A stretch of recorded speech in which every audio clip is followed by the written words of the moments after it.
Hi, I'm Janelle and welcome back to your River Response Project. Today we get to talk about all the wildlife we have here in town. Devon has so many unique landscapes, which we'll talk about this month, but today let's talk about the birds, fish, and mammals that we can find here in our river valley. The river valley is a lifeline to so many species, including, of course, fish.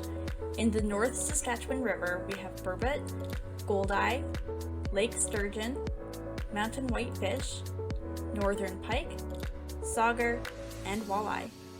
It's also rare to stop by our river valley and not see a bird or two. Some of the birds you can find in our river valley are gulls, woodpeckers, jays, grouse, finches, waxwings, and kingfishers. If you look closely, you can also sometimes see a beaver dam being built on the riverbank.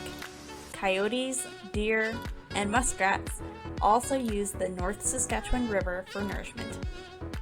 Although they're very good at hiding, you might be able to hear or spot a few amphibians in the evening, such as tiger salamanders, wood frogs, and Canadian toads. With so many unique creatures using our river valley as a lifeline, there are a few small things we can do to help our wildlife thrive.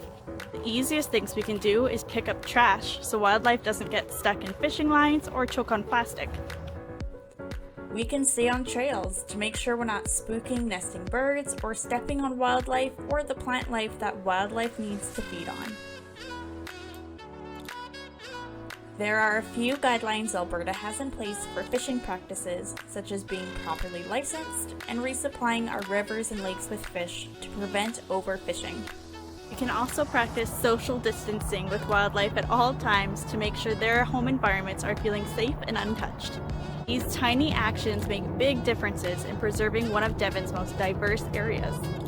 If you want to learn more, then head over to Devon's Rec Desk and register for the River Response Interactive Family Learning event so you and your household can learn all about what our watershed is, what impacts it, and how we can protect it. All ages are welcome. We'll have crafts, conversation, and a science experiment to learn all about Devon's unique watershed. See you next week!